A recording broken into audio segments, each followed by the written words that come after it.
তবে বাবা শুনে রাখো, লাইলাতুল বারাতের রাতে মা বাবার অবাধ্য বেটার দোয়া আল্লাহ পাকের দরবারে কবুল হয় না। ও আমার সোনা বাড়িরা, ও ঘরের বাদে আঘাত জওয়ানেরা, তাই বলি বাবা এই লাইলাতুল বারাতের রাতে মা বাবের অবাধ্য বেটা বেটির দোয়া আল্লাহ পাকের দরবারে কবুল হবে না। আর চোখ করে দোয়া আল্লাহ পাকের দরবারে কবুল হবে না। ও আমার সোনা মালিকেরা, মদ করে দোয়া, জিনা করে দোয়া আল্লাহ পাকের দরবারে কবুল হবে না বাবা। ওই মানুষটা যদি ওই লাইলাতুল বারাতের রাতে নিজের জীবনের অপরাধের কথা মনে করে যদি কান্নাকাটি করে, ও গনের মাঠের মদখোরেরা, শুধু খোরেরা, তোদের জীবনের গুনাহ আমার আল্লাহ মাফ করে দিয়ে তোদেরকে আমার আল্লাহ তার রহমতের করে উঠিয়ে নেবে। ও ভাইজানেরা, উম্মতে মুহাম্মাদীর গুনাহ পাহাড় আছে। আল্লাহ বলে বান্দারে আমি আল্লাহ তোদের এত ভালোবাসি, আমি আল্লাহ তোদের এত প্যার করি, তোদের গুনাহ যদি আনানাস সামায়ে আসমান সমূহ হয়ে যায়, বান্দা তোরা যদি একবার সাজদায় পড়ে গিয়ে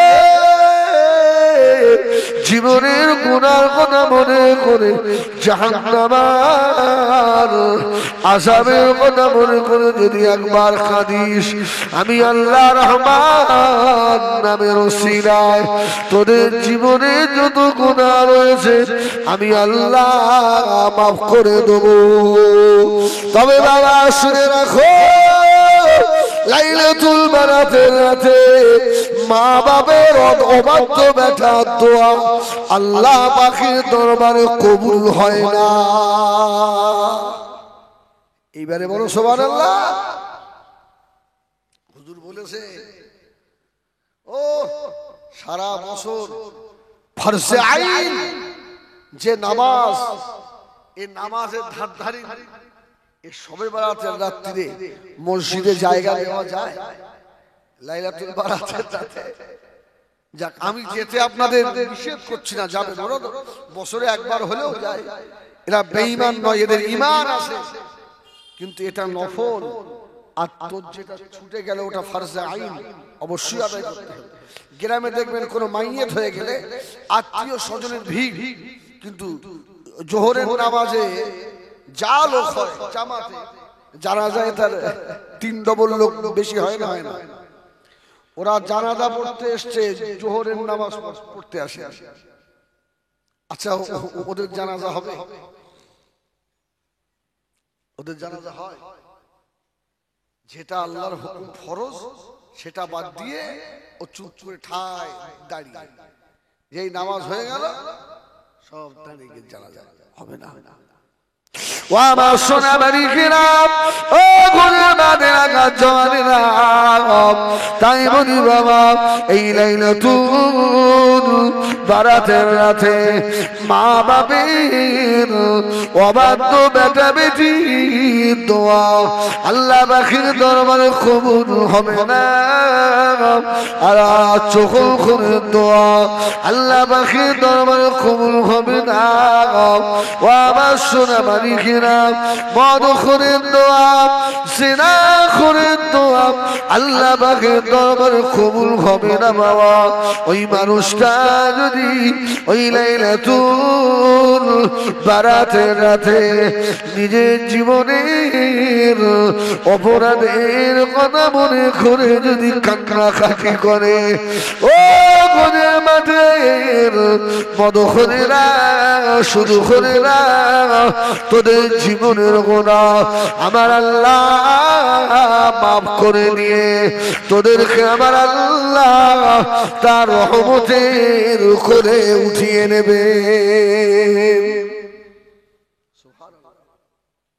আল্লাহ আমি অপরাধ করে ফেলেছি আল্লাহ। আল্লাহ বলে তোদের দুনিয়ার মুরিবের মতো মুরিব নয়। অনেক সময় বেটা মায়ের সঙ্গে অনেক বেয়াদবি করে ফেলে, আসে না? ও আবার বেটা মায়ের পায়ে ধরছে, ক্ষমা করে দাও মা। মা অনেক সময় রেগে গিয়ে দূর হ, তোকে ক্ষমা করবো না, বার হওয়া কিন্তু বার হয়ে যায়। একদিন দুদিন 5 দিন পরে ক্ষমা করে। আল্লাহ বলছে এ বান্দা তোর মায়ের মতো নয়, তোর যদি 70 বছরেরও অপরাধ থাকে গুনাহ থাকে আমি আল্লাহ আমাকে একবার বলবি আমি আল্লাহ মাফ করে দেবো।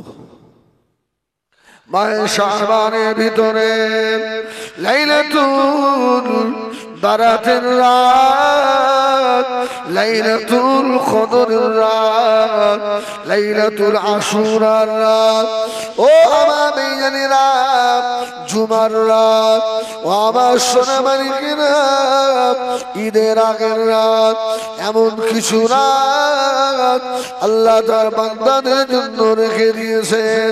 বান্দারা যদি পাহাড় গুনাহ করে ফেলে এই রাতগুলোতে নিজেদের জীবনের গুনাহ কথা মনে করে আল্লাহ পাকের শাহী দরবারে যদি দুটো হাত তুলে চোখের পানি ছেড়ে দেয় আল্লাহ দয়াময় দয়া করে গফুর রহিম এদের জীবনের গুনাহ মাফ করে দেয়। ও আমার জানেরা নবী আমার আম্মা জান হযরত আয়েশা সিদ্দিকা রাদিয়াল্লাহু তাআলা আনহা হুজরার ভিতরে আল্লাহ নবীর শোয়ার পালা পড়ে গেল। আম্মা জান আয়েশা রাসূলুল্লাহ এসা পড়ে এসে আর বেশি সময় দিতেন না। অনেকদিন রাসূলুল্লাহ মাগরিব বাদ এশার আগে খাওয়া দাওয়া সেরে নিতেন। রাসূল এশা পড়েই শুয়ে পড়তেন, কেননা রাসূলের জন্য তাহাজ্জুদ ফরজ ছিল। আমার রাসূল তাহাজ্জুদে উঠতেন। জোরে বলুন সুবহানাল্লাহ। রাসূলুল্লাহ শুয়ে পড়েছেন। আম্মা জান হযরত আয়েশা সিদ্দিকা রাদিয়াল্লাহু তাআলা আনহা ফরমাচ্ছেন আমি আয়েশা ঘরে আল্লাহ নবী এসে শুয়ে পড়লেন। আমি আয়েশার ঘরে তেমন দুনিয়ার আসবাব ভালো জিনিস ছিল না। আমি আয়েশা আমার ঘরে একটা মাত্র কম্বল ছিল। আমি আয়েশা আর আমার রাসূলুল্লাহ এক কম্বলে থাকতাম। ঘরের ছাদ এত নিচু ছিল দাঁড়ালে মাথা লেগে যেত। আম্মা আয়েশা বলছেন রাসূল যখন নামাজ পড়তেন আমি পাটা লম্বা করে দিয়ে রাখতাম। ছোট ঘর, রাসূল যখন রুকুতে যেতেন আমি পাটাকে গুটিয়ে নিতাম, আমার রাসূল রুকুতে যেতেন। জোরে বলুন সুবহানাল্লাহ। সাজদায় আবার সাজদা থেকে যখন উঠতেন আমি আবার পা লম্বা করে দিতাম। সুবহানাল্লাহ। মানে আজকে আল্লাহ কত সুখ দিয়েছে, বাড়িতে কত ভাঙা জায়গা, ওক্ত মতো নামাজ হয় না, ঠিক কিনা বলেন? হ্যাঁ, নামাজের জন্য ঘর করার সময় স্পেশাল ঘর করে। এটা আমার হুজরা শরীফ এখানে নামাজ পড়বো, যেই ঘর তৈরি হয়ে যায় হুজরা তখন রান্নাঘর হয়ে যায়। আসে না হুজরার কথা আর মনে থাকে না। আম্মা জান হযরত আয়েশা সিদ্দিকা রাদিয়াল্লাহু তাআলা আনহা ফরমাচ্ছেন আল্লাহ নবী এসে আমি আয়েশার পাশে শুয়ে পড়লেন। আল্লাহর নবীর মুবারক পিঠের নিচে কম্বল পড়ে গেল। নবী আমার ঘুমিয়ে আছেন। আমি আয়েশা আমিও ঘুমিয়ে পড়লাম। গভীর রাত্রিরে আল্লাহ নবী আমি আয়েশার পাশ থেকে উঠে পড়লেন। আল্লাহ নবী আস্তে আস্তে উঠছেন, আমি আয়েশা যেন বুঝতে না পারি। আল্লাহ নবী আস্তে আস্তে উঠে পড়লেন। নবী আমার আস্তে আস্তে উঠে আমি আয়েশার পাশ থেকে গিয়ে আমার ঘরের হুজরাত দরওয়াজা রাসূলুল্লাহ আস্তে আস্তে খুলছে। সুবহানাল্লাহ। আমার আয়েশার যেন ঘুমে ডিস্টার্ব না হয়, আস্তে আস্তে আস্তে আস্তে আম্মা জান হযরত আয়েশা সিদ্দিকা বলেন, শুধু তাই না আল্লাহ নবী দরজা খুললেন, ঘর থেকে বার হয়ে নবী আমার জুতা মুবারক আস্তে আস্তে পায়ে নিয়ে দরওয়াজা বন্ধ করে দিয়ে আল্লাহ নবী বার হয়ে গেলেন। আমি আয়েশা মনে মনে করলাম, আল্লাহ নবী আমার মনে মনক্ষুণ্ণ হয়েছেন। আল্লাহ নবী আমার ব্যবহারে দুঃখ পেয়ে কি অন্য বউদের ঘরে যাচ্ছেন নাকি? সতীন থাকলে হয় না, হয় না।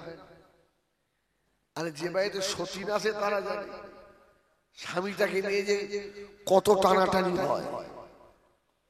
ও আমাদের আয়েশা বলছে, আমি আস্তে আস্তে উঠে রাসূলুল্লাহ পিছন ধরলাম। নবী কোথায় যায় দেখি, অন্য বউদের ঘরে। আমি আয়েশা পিছন ধরলাম, পিছনে পিছনে গিয়ে দেখি নবী আমার মদিনার কবরস্থান জান্নাতুল বাকিয়া কবরস্থানে দাঁড়িয়ে আল্লাহ নবী নূরের দুটো হাত আল্লাহ পাকের দরবারে তুলে দিয়ে আল্লাহ নবী কাঁদতে লাগলেন। আমার রাসূলুল্লাহ চোখের পানিতে দাড়ি মুবারক ভিজে যায়। আমি আয়েশা পিছনে দাঁড়িয়ে দাঁড়িয়েছিলাম। আল্লাহ নবীর দোয়া হয়ে গেল। আমি আয়েশা চিন্তা করলাম, রাসূলুল্লাহ যদি আমাকে দেখতে পান এই না মনে করে আম্মা জান হযরত আয়েশা সিদ্দিকা রাদিয়াল্লাহু তাআলা আনহা ছুটে ছুটে চলে এসে বিছানার উপরে আম্মা জান শুয়ে পড়লেন। নবী আমার মদিনার কবরস্থান জিয়ারত করে আস্তে আস্তে এসে আম্মা জানের পাশে শুয়ে পড়লেন। আম্মা জানের নিঃশ্বাসটা যেন জোরে জোরে ফেলছে। সুবহানাল্লাহ। ও রাসূলুল্লাহ এত নিঃশ্বাস ভারী কেন? এই আয়েশা শরীর খারাপ? সুবহানাল্লাহ বলে, শরীর অসুস্থ, কষ্ট হচ্ছে? আমাদের আয়েশা জবাব দিলেন, না ইয়া রাসূলুল্লাহ, ইয়া হাবিবাল্লাহ, আপনি আমার পাশ থেকে উঠে গেলেন, আমি আয়েশা উঠে গিয়ে আপনার পিছন ধরলাম। ইয়া রাসূলুল্লাহ, ইয়া হাবিবাল্লাহ, এই গভীর রাতে আপনি জান্নাতুল বাকিয়া কবরস্থান জিয়ারত করলেন। আমি দাঁড়িয়েছিলাম, আপনি আমাকে বকবেন বলে ইয়া রাসূলুল্লাহ আমি আয়েশা দৌড়ে দৌড়ে এসে শুয়ে পড়েছি। এই জন্য আমার নিঃশ্বাসটা ভারী হয়ে গেছে। আল্লাহ নবী বলেছিলেন, ও বিবি আয়েশা সিদ্দিকা, জানো না আজকে কোন রাত? এই রাতটা আমার ভাইয়েরা সোনাবাড়ি খেরা নবী আমার দিন দুনিয়ার বাদশাহ হাবিবুল্লাহ জনাব মুহাম্মদুর রাসূলুল্লাহ সাল্লাল্লাহু আলাইহি ওয়াসাল্লাম নবী আমার ফরমাচ্ছেন ও ছেলেরা ভুলে যেও না নিজের আব্বা মায়ের জন্য আমি আমার আল্লাহর কাছে দোয়া করো রব্বির হামহুমা কামা রব্বায়ানি সগীরা রব্বির হামহুমা কামা রব্বায়ানি সগীরা আমি আল্লাহ বেটা বেটির দোয়া ফিরিয়ে দিতে পারি না ওদের আব্বা মায়ের খবরের আযাব আমি আল্লাহ মাফ করে দিই ও আমার মেয়েরা এই খবর যে বড় কঠিন জায়গা হবে যে খবরে মা যাবে না বাপ যাবে না বন্ধু বান্ধবী আত্মীয় স্বজন কেউ যাবে না যে ঘরের জানালাও হবে না দরজাও হবে না আল্লাহর ওলি তাফসীরে জালালাইন শরীফের লেখক আল্লামা জালালউদ্দিন সুয়ুতী রাহমাতুল্লাহ আলাইহি হুজুর আমার কিতাবের ভিতরে লিখেছে বাবা কবর এমন একটা জায়গা যদি কোনো মানুষের কবর ভালো হয়ে যায় ওর ময়দানে মাশার ভালো হয়ে যাবে তবে বাবা রে আল্লাহ নবী বারবারছে কবরের আযাব তো কঠিন হবে এত ভয়ঙ্কর হবে কবরের আযাব দুনিয়ার কোন মানুষ যদি দেখতে পেত তার আব্বা মা মারা গেলে সন্তান মারা গেলে আত্মীয় স্বজন মারা গেলে আল্লাহ নবী বারবারছেন ওদেরকে দাফন আর করতো না কবরের উপরে রেখে দিত তবে শোনে যার মৃত্যু ভালো হবে মৌত ভালো হবে তার কবর ভালো হবে ঠিক না বল হবে না আর যার মৌত খারাপ হবে ওর কবর ভালো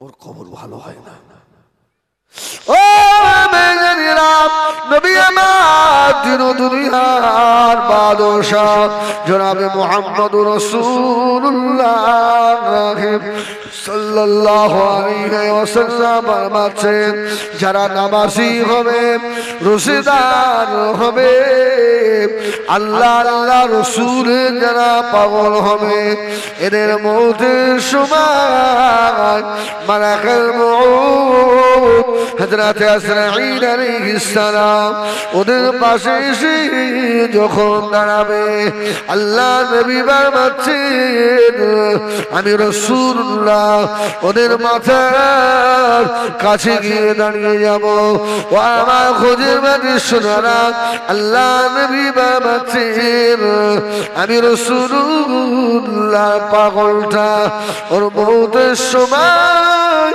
আমি নবী মুখের মানে তাকিয়ে থাকবে আমি রাসূলুল্লাহর মুখের দিকে তাকিয়ে থাকবে ইতিমধ্যে মালাকুল মউত হযরত আজরাইল আমিন আলাইহিস সালাম ওর জানটাকে রূহটাকে বার করে নিয়ে চলে যাবে আল্লাহর নেক বান্দা বুঝতে পারবে না তবে বাবা নামাজি বলে আল্লাহর ওলি বলে গোস বলে কুতুব বলে মাতব্বর বলে এমএলএ বলে এমপি বলে বড় নেতা বলে বড় পয়সাওয়ালা বলে শুনে রাখো এক মিনিটও সময় দেওয়া হবে না এই ভাঙনের জমিনে কত বড় বড় নেতা নিমেষে চলে গেল কি যায়নি কিচ্ছু বলে না যায়নি কত বড় বড় অবস্থান আল্লাহ দুনিয়ার দিকে তাকানোর সময় নেই। ও আমার বিজ্ঞানীরা, সোনা মানিকেরা, খুব মহাকাল দিয়ে শুনুন বাবা, এই পৃথিবী জমিনে আল্লাহ একটা নবী পাঠিয়েছিলেন। বাপ ছাড়া দুটো নবী আল্লাহ পাঠালেন। একটা হলো আল্লাহ নবী হযরতে আদম আলাইহিস সালামের আব্বা মা ছিল নাকি? ছিল। এই আদম নবীর আব্বা মা ছিল? কিছু বলে না? আরে না, আদম নবী তো আল্লাহ নিজে হাতে বানিয়েছিলেন। জোরে বলুন সুবহানাল্লাহ। ও আমার বেজানেরা, দ্বিতীয় নম্বর হলো আমাদের নবী আসার আগে যে নবীকে আল্লাহ পাঠিয়েছিলেন, ওই নবীর নাম হলো ঈসা রূহুল্লাহ। আল্লাহ বাপ ছাড়াই দুনিয়া পাঠিয়েছিলেন। ও বেজানেরা, হযরত ঈসা আলাইহিস সালাম আম্মা জান মা মারিয়াম আলাইহিস সালাম কে নিয়ে লোকনার পাহাড়ের উপরে আল্লাহ পাকের ইবাদতে মশগুল লোকনার পাহাড়ে চলে গেলেন। আল্লাহ নবী ঈসা আলাইহিস সালাম মা মারিয়াম কে নিয়ে 41টা বছর আল্লাহ পাকের ইবাদত করতে লাগলেন। ও আমার বিজ্ঞানীরা, সোনা মানিকেরা, নবী আমার আম্মা জান আয়েশাকে বলেছিলেন, ও বিবি আয়েশা শুনে রেখে দাও, তুমি জানো না আমি রাসূলুল্লাহ বলে দিলাম আজকের এই যে রাত, এই রাতটায় রব্বুল আলামিন আল্লাহ পাক প্রথম আসমানে নেমে আসে বিবি আয়েশা রে। এই রাত হলো লাইলাতুল বারাতের রাত। জোরে বলুন সুবহানাল্লাহ। ও বিবি আয়েশা সিদ্দিকা, এই রাতে বান্দার জীবনের গুনাহ আমার আল্লাহ মাফ করে দেন। বান্দা চোখের পানি আল্লাহ দরবারে কবুল হয়ে যায়। বিবি আয়েশা রে, আমি রাসূলুল্লাহ ওই কথাটা মনে করে তোমার পাশ থেকে উঠে গিয়ে মদিনা শরীফের কবরস্থান জান্নাতুল বাকিয়া জিয়ারত করলাম। সুবহানাল্লাহ। কিছু কিছু জায়গায় ফতোয়া দিচ্ছে শবে বারাতের রাতে কবর জিয়ারত করা যাবে না। এসব ফতোয়া আগেবার হয়নি, কারণ আপনারা তো এক জায়গায় থাকেন আর আমরা বাংলার বিভিন্ন জেলায় ঘুরি। এক এক জায়গায় মশলা, এক এক মুফতি সাহেবের ফতোয়া এক এক রকম। একসঙ্গে সবাই যে জিয়ারত করতে যায়, এই এদিকে যায় তো বাবু, যায় না? রাত্রির নামাজ পড়ে সব একসঙ্গে বার হন কবর জিয়ারতে, এটাও যাবে না। ও আমার বিজ্ঞানীরা, সোনা মানিকেরা, এই জন্য আল্লাহ নবী হাদিস পাকে ফরমালেন, ক্বালা রাসূলুল্লাহ সাল্লাল্লাহু আলাইহি ওয়াসাল্লাম, যুরাল কুবুর ফাইন্নাহু তুযাক্কিরুল মাউতা। ও আমার সামিরা, বাবারা বেশি বেশি কবর জিয়ারত করো বাবা। আমি রাসূলুল্লাহ বললাম, কবর জিয়ারত করলে তোমাদের মওতের কথাটা স্মরণ হবে। বলুন সুবহানাল্লাহ। কি বাবা, হয় না? ও আমার বেগানীরা, আল্লাহ নবী বলেছিলেন, ও বিবি আয়েশা সিদ্দিকা আজকে রাতটা বড় মূল্যবান রাত, লাইলাতুল বারাতের রাত। আমি রাসূলুল্লাহ আল্লাহ পাকের ইবাদতে মশগুল হয়ে যাব। নবী আমার এই কথা বলে আম্মা জান আয়েশা বললেন, ইয়া রাসূলুল্লাহ, ইয়া হাবিবাল্লাহ, আমি আয়েশা আপনার সামনে আল্লাহ পাকের ইবাদতে মশগুল হয়ে গেলাম।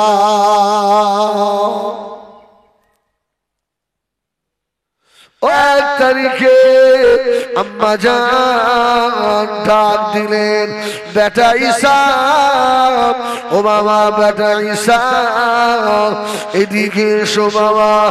আমরা দুই মায়ে বেটা এই বাড়ির উপরে 41টা বছর পার করে দিলাম, দুনিয়ার কোনো দানা পানি খাই না, সারাদিন রোজা রাখি, লোকনার পানের গাছের পাতাগুলো খেতে আমরা ইফতারি করি। যদি বলুন সুবহানাল্লাহ। গাছের পাতা খেয়ে ইফতারি হয়, আর আমাদের ইফতারিতে কত খাওয়া, মাগরিবের নামাজ ছুটে যায়, ঠিক না ভুল বল? হ্যাঁ, আম্মা জান মা মারিয়াম আলাইহিস সালাম ডাক দিলেন, ও আমার বেটা ঈসা, এই লোকনার পাহাড়ের গাছের কচি পাতাগুলো শেষ হয়ে গিয়েছে, বেটা ঈসা রে, অন্য পাহাড়ে চলে যাও, আমাদের ইফতারির জন্য কিছু কচি পাতা নিয়ে এসো। মায়ের আদেশ, আল্লাহ নবী ঈসা আলাইহিস সালাম চলে গেলেন, অন্য বাড়ি গিয়েছেন। এমন সময় আল্লাহ পাকের তরফ থেকে হযরতে মালাকুল মউত আজরাইল আলাইহিস সালাম এসে হাজির হয়ে গেল। ও মা মারিয়াম, আর সময় নাই, মা মারিয়াম তৈরি হয়ে যাও। আম্মা জান মা মারিয়াম আলাইহিস সালাম বলেছিলেন, কে বাবা আপনি? আর আমার সময় নাই। আল্লাহ ফেরেশতা হযরত মালাকুল মউত আজরাইল আলাইহিস সালাম বলেছিলেন, ও মা মারিয়াম, আল্লাহ পাকের হুকুম হয়ে গিয়েছে মা, এখনই আপনার জানটা কবজ করে নিয়ে চলে যাব। আম্মা জান মারিয়াম কাঁদতে লাগলেন, ও আজরাইল, আমাকে একটু সময় দাও, কেননা আমার দুনিয়ায় আমার বেটা ঈসা ছাড়া আর আমার কেউ নাই। আমার বেটা ঈসা, আমি মাকে নিয়ে এই লোকনার পানে 41টা বছর কাটিয়ে নিয়েছে। ও আমি আর আমার বেটার রোজা রেখে রেখে এতদিন পার করে দিলাম। আমার বেটা ঈসাকে অন্য পাহাড়ে পাঠিয়েছি ইফতারির জন্য, কিছু কচি পাতা আনার জন্য। মা মারিয়াম আবেদনা আবেদনা, চারটে বিখ্যাত নারীর ভিতরে মা মারিয়াম একটা। জোরে বলুন সুবহানাল্লাহ। যে মায়ের পেট থেকে নবী বার হয়, ওই মা খারাপ হয়? সুবহানাল্লাহ বলবেন না? ওহ, বিনা বাপে নবী। ক্বালা ইন্নী আব্দুল্লাহ আতানিয়াল কিতাবা ওয়া জাআলানি নাবিয়্যা। জোরে বলুন সুবহানাল্লাহ। ঈসা আলাইহিস সালাম ছোট বয়সে কথা বলেছিলেন। আমার ভাইয়েরা, সোনা মানিকেরা, আল্লাহ পাকের তরফ থেকে আওয়াজ হয়ে গেল, ও আমার মারিয়াম, সময় দেওয়া হবে না, فإذا جاء أجلهم لا يستأخرون ساعة ولا يستقدمون ما مريم خلت رجله ও মালাকুল মউত আমাকে একটু সময় দেওয়া হবে না আমার বেটা ঈসার সঙ্গে আমার জীবনের আখিরি দুটো কথা হবে না বাবা আমার দুনিয়ায় আবার কেউ নাই আম্মা জান মারিয়াম আলাইহিস সালামের কোনো কথা শোনা হলো না মউতের সময় হয়ে গেল মা মারিয়ামের জানটাকে কবজ করে নিয়ে চলে গেল আম্মা জান মা মারিয়াম আলাইহিস সালাম লোকনাথ পাহাড়ের মনে পড়ে রয়েছে আল্লাহ নবী ঈসা আলাইহিস সালাম অন্য পাহাড় থেকে কচি পাতা দিয়েছে লোকনাথ পাহাড়ে উঠে দেখে আমার আম্মা জান হযরতে মারিয়াম পাহাড়ের উপরে শুয়ে পড়ে আছে আল্লাহ নবী ঈসা সালাম করে করলেন আমার আম্মার বয়স হয়ে গিয়েছে আমার রোজানার মা হয়তো কষ্ট হয়ে গেছে আমার আম্মা জান ওই জন্য মনে হয় শুয়ে রয়েছে ও বুঝে মাঝে শোনা রে আল্লাহ নবী ঈসা আলাইহিস সালাম আম্মা জানকে ডাকলেন না আল্লাহ পাকের নবী হয়ে আম্মা জান মা মারিয়ামের পায়ের ধারে বসে রয়েছে জোরে বলুন সুবহানাল্লাহ নবী হতে পারে মা ভাই জোরে বলুন সুবহানাল্লাহ এই যারা মা বাবার সঙ্গে বেয়াদবি করেছো আলাপ করো না দুটো খেতেও দাও না দুটো হাত খরচাও দাও না তোমরা জানো লাইলাতুল বারাতের রাতে মসজিদে যেও না তোমরা লাইলাতুল বারাতের রাতে যেও না তোমাদের দিকে আল্লাহ পাক ময়দানে মাহশারেও যারা বাপ মায়ের সঙ্গে খারাপ আচরণ করে ওদের দিকে আল্লাহ রহমতের নজরে তাকিয়েও দেখবেন না জোরে বলুন সুবহানাল্লাহ এমন ছেলে আসে না নাই সেদিন এক জায়গায় গেছি তো মসজিদে আজান দিচ্ছে মুয়াজ্জিন সাইড থেকে একজন বলছে শালা জাহান্নামে যাবে কেন মুয়াজ্জিন মানুষ বলছে হুজুর ওর মাকে ও জীবনে এক মুঠো ভাত দিইনি আজকেও ওর মা দুনিয়ায় নেই উনি এখন মসজিদের বড় মুয়াজ্জিন মসজিদের মুয়াজ্জিন হলেও কাজ হবে না এলাকার পীর হলেও কাজ হবে না বড় আল্লাহর ওলি হলেও কাজ হবে না ও ছেলেরা রে জনাব দুঃখের মায়ের সঙ্গে যারা বেয়াদবি করেছো ক্ষমা চেয়ে নাও বাবার সঙ্গে যারা বেয়াদবি করেছো ক্ষমা চেয়ে নাও আল্লাহ নবী ঈসা আলাইহিস সালাম আম্মা জানের পায়ের কাছে বসে রয়েছে জোরে বলুন সুবহানাল্লাহ আরে একটু জোরে বলুন সুবহানাল্লাহ আমার আম্মা জান ঘুমিয়ে গিয়েছে আমার মায়ের ঘুম আমি ভাঙাবো না আমি নবী ঈসা যদি আমার আম্মা জানে ঘুম যদি ভাঙিয়ে দিই আমার আল্লাহ যদি আমি নবী ঈসার উপরে নারাজ হয়ে যায় ও মানে শুনলাম ইফতারির সময় পার হয়ে গেল মা মারিয়াম কথা বলে না আল্লাহ নবী ঈসা আলাইহিস সালাম আম্মা জানের পাশে বসে আম্মা জানকে এবারে ডাকতে লাগলেন আম্মা জান ও আম্মা জান উঠে বলুন আম্মা জান দুনিয়ার মানুষদের ইফতারি করা হয়ে গিয়েছে সন্ধ্যা হয়ে গেল। আম্মা জান আপনি উঠে পড়ুন, তাড়াতাড়ি উঠে পড়ুন। আম্মা জান হযরতে মারিয়াম আলাইহিস সালাম জবাব দেন না, কেননা মা তো আর দুনিয়ায় নাই।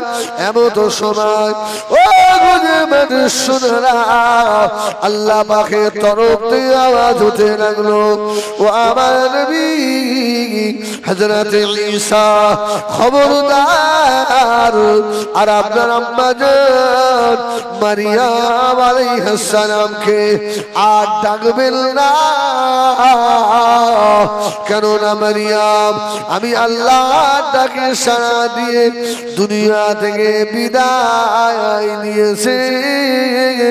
আল্লাহ নবী ঈসা আলাইহিস সালাম আম্মা জান হযরতে মা মারিয়াম আলাইহিস সালামের গায়ে মুখে হাত বোলাতে লাগলেন, মা গো ও আমার আম্মা জান, আমি ঈসার জন্য জীবনে কত লাঞ্ছিত হয়েছেন, কত অপমানিত হয়েছেন। আজকে আমার সেই মাকে নিয়ে আজকে 41টা বছর লোকনার পাহাড়ের উপরে না খেয়ে না খেয়ে আল্লাহর ইবাদতে আম্মা জান চলে গেল। আমার বয়স খুব, আমার বুড়ি মা কিভাবে মারা গেল, জীবনের শেষ দুটো কথা আমার মায়ের সঙ্গে আমার হলো না। আমার মায়ের সঙ্গে জীবনের শেষ দুটো কথা বলতে পারলাম না। আল্লাহ আমার আম্মা জান বিদায় নিয়ে চলে গেল। আল্লাহ নবী ঈসা আলাইহিস সালাম হুজুর আমার মনে করলেন, আমার আম্মা জানকে এই পাহাড়ের উপরে কে গোসল দেবে, কে কাফন পরাবে, কে জানাজা নামাজ পড়াবে। বাবা আল্লাহ নবী হযরতে ঈসা আলাইহিস সালাম লোকনাথ পাহাড়ে উপর থেকে সোজা নেমে চলে এলেন লোকালয়ের ভিতরে এসে। আল্লাহ নবী ঈসা 41 বছর এলাকায় আসে না, এলাকার মানুষেরা ধরল, আল্লাহ নবী গো আপনি আপনার আম্মা জান হযরতে মারিয়াম আলাইহিস সালামকে নিয়ে লোকনার পাহাড়ে আল্লাহ পাকে ইবাদতে গিয়েছিলেন। আল্লাহ নবী সাল্লাল্লাহু বললেন, হ্যাঁ গিয়েছিলাম বাবা, তবে শুনে রাখো লোকনা পাহাড়ের উপরে আমার জনম দুঃখিনী মা, আমার গর্ভধারিণী মা ইন্তেকাল হয়ে গিয়েছে। বাবা তোমরা চলো, আমার আম্মা জানকে গোসল দিতে হবে, কাফন পরাতে হবে, আমার আম্মা জানের লাশটাকে দাফন করে দিতে হবে। এলাকার মানুষেরা বলেছিল, ও আল্লাহ নবী হযরতে ঈসা আলাইহিস সালাম যাব না, আমরা কেউ যাব না, যাব না। কেন না ওই পাহাড়ের উপরে জঙ্গলের ভিতরে হিংস্র বাঘ ভাল্লুক রয়েছে। আমরা এলাকার মানুষ, আমরা যদি ওই পাহাড়ে যাই আমাদের খেয়ে ফেলবে। আল্লাহ নবী ঈসা আপনার আম্মা জান হলো আল্লাহ পাকের আবেদা, জাহেদা, সালেহা, আল্লাহ নেক বান্দি বলে পাহাড়ে বাঘ আপনার আম্মাকে খায় না। সুবহানাল্লাহ বলে। এই মা মারিয়াম আলাইহিস সালাম তখন উপরে রয়েছে। এলাকাবাসীরা বলল, ঈসা আমরা যাব না। যাব না। ও আমার বেয়ানেরা সোনা মানিকেরা, আল্লাহ নবী ঈসা আলাইহিস সালাম আম্মা জানের লাশের কাছে চলে আসছেন। প্রতিমধ্যে একজনা আল্লাহ পাকের ফেরেশতার সঙ্গে দেখা হয়ে গেল।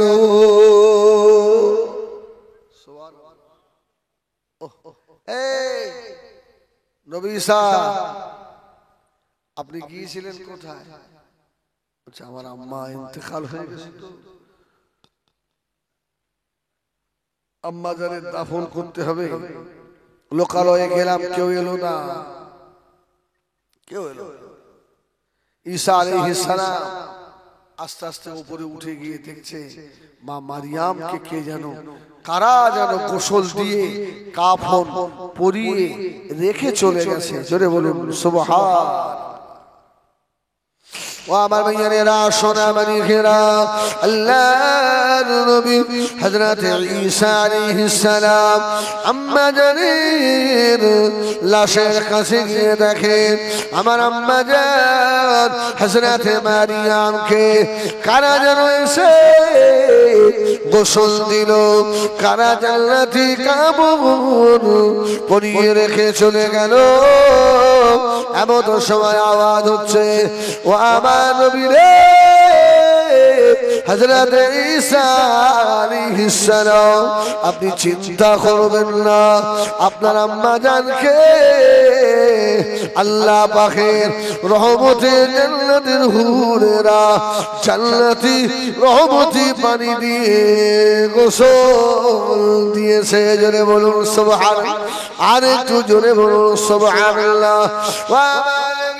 হযরত ঈসা আপনার আম্মা জান হযরত মা মারিয়াম আলাইহিস সালামের লাশটাকে জান্নাতি কাপড় পরিয়ে দেওয়া হয়েছে। আম্মা জান মা মারিয়াম আলাইহিস সালামের লাশটাকে দাফন করা হয়ে গেল। আল্লাহ পাক ঈসা নবীকে ক্ষমতা দিয়েছিলেন। হযরত ঈসা আলাইহিস সালাম কবরের পাশে দাঁড়িয়ে যদি বলতেন কুম বিইذনিল্লাহ, কবরবাসী জীবিত হয়ে যেত।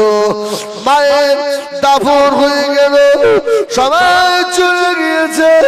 আল্লাহ নবী ঈসা আলাইহিস সালামের কলিজার ভিতরে আগুন জ্বলছে। আল্লাহ, আমার মায়ের ইন্তেকাল কিভাবে হলো আমি জানতে পারলাম না। মায়ের কবরের ধারে দাঁড়িয়ে সালাম দিলেন। সালাম দিয়ে আল্লাহর নবী হযরত ঈসা আলাইহিস সালাম বলেছিলেন কুম বিইذনিল্লাহ। ও বিইذনিল্লাহ, আল্লাহ নবী সাল্লাল্লাহু এই কথা বললে কবরবাসী মুর্দা জীবিত হয়ে যেত। জোরে বলুন, আর একটু জোরে হবে না সুবহানাল্লাহ। ও আল্লাহ ঈসা আলাইহিস সালাম মায়ের কবরে দাঁড়িয়ে দাঁড়িয়ে বারবার বলছেন কুম বিইذনিল্লাহ। আম্মা জান কোনো সাড়া পাওয়া যায় না। আল্লাহ পাকের তরফ থেকে আওয়াজ হলো, ও আমার নবী হযরত ঈসা আপনার আম্মা জানকে ডাকবেন না, আর কোনদিন আপনার আম্মা জান আপনার ডাকে আর সাড়া দেবে না। হযরত ঈসা সালাম বলেছিলেন, ও রব্বুল আলামিন আল্লাহ, আমার মায়ের মুখ থেকে শুনবো আমার মায়ের মৃত্যুর সময় কত কষ্ট হলো, আমার মা কত কষ্ট না পেল আমি জানি না। আল্লাহ তরফ থেকে আল্লাহ নবী আল্লাহ নবী চোখের পানি আল্লাহ সহ্য করতে পারলেন না। আম্মা জান মা মারিয়াম আলাইহিস সালাম কবরের ভিতর থেকে আওয়াজ দিয়েছিলেন, ও বেটা ঈসা শুনে রেখে দাও, আমি তোমার আম্মা জান বলে দিলাম, আল্লাহ আমার মুখটা আসারির সঙ্গে ইমানের সঙ্গে আমার মৃত্যুটা হয়েছে। জোরে বলুন, আর একটু জোরে হবে না সুবহানাল্লাহ।